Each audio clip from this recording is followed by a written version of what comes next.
Let's talk about Elon and Trump and their current kerfuffle online, because a lot of people are taking sides, and I find some of the anti-Elon criticism specifically to be absurd.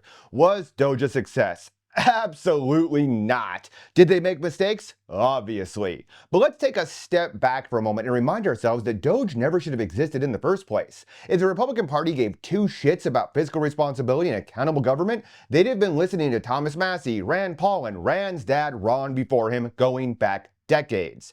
Instead, they constantly and endlessly pass omnibus, pork and corruption-filled bullshit bills that subvert our rights, limit economic freedom, and put us perpetually under the thumb of the corporate oligarchy class, which, yes, largely includes corrupt NGOs.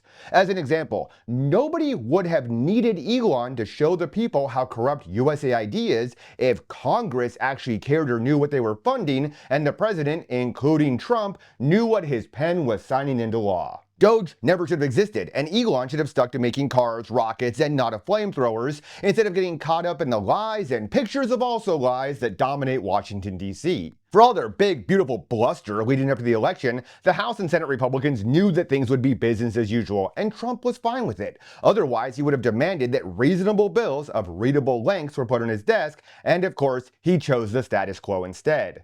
I said when Doge was announced that it wasn't going to accomplish what was promised on the campaign trail or from the Oval Office because it required Congress to act, and that wasn't going to happen. So if you're out here talking shit on Elon because he didn't do the job that he never should have had, maybe place the blame where it actually belongs. While the X and Truth social meltdowns have been interesting to watch, the truth of the matter is that Elon allowed himself to get caught up in little more than election cycle kayfabe, opting to torch his brand upon the altar of perpetually empty rhetoric. Anyways, cheers.